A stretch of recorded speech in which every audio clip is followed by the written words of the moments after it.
250 euro për çdo lindje, me nda se cilës nën. 500 bursa për studentët, 1000 bursa sportive. Kemi menduar ta hapim pikën e Qakorrit. Përshëndetje për gjithë qytetarët e PES, duke i dëgjuar kundër kandidatët, më kujtu viti 2013 përkatësisht data 28 nëntor, edhe po e shoni përsëritje të këtij emisionit. Në atë kohë kam qenë në publik, keni qenë Kinon Jusuf Gërvalla, edhe pikrisht premtimet e njëjta po përsëriten sot.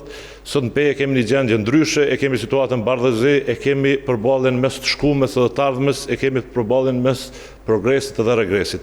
Për këtë arsye, qeverisja jon, 4 vjeçare, qeverisja e re, është e bazuar në qytetarin, edhe metodologjia me cilën e kemi hartu programin, që bazohet në 3 shtylla kryesore, e ka për fokus qytetarin edhe mirëqenien e qytetarëve. Atje ka asfalt e beton pa fund, po mirëqenien e qytetarëve dhe mirëqenien e njerëzve nuk ka. Për këtë arsye, dimensioni i parë i programit tonë qeveris, e i punës tonë, prej ditës parë ka me qenë mirëqenia e njerëzve. Për këtë arsye, kemi menduar 250 euro për çdo lindje, me nda se cilës nën. 500 bursa për studentët, 1000 bursa sportive, ku e dim se qyteti PES është qytet sportiv.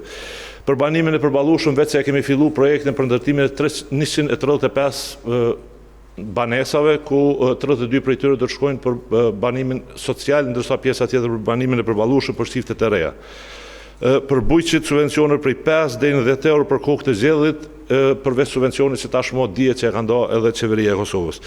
5 qerdhet e reja në 5 lugjet e komunës e PES, po ashtu për PEN funksionale, si shtyllë e veçantë, kemi menduar renovimin e banesave publike, lidhjen e sheshit me qarshinë e gjatë, parkingun nën toksor, themelimin e ndërmarrjes për transport urban, inkubatorin e biznesit, cilin veç se e kemi filluar si qeveri, ndërsa për PEN turistike, si shtyllë e tretë ose si dimensioni tretë i zhvillimit ekonomik në PEI, kemi menduar ta hapim pikën e Qakorrit, parafolësi tha që unë dje kam dalë me një njoftim, e patjetër që ta bëjmë shumë shpejt.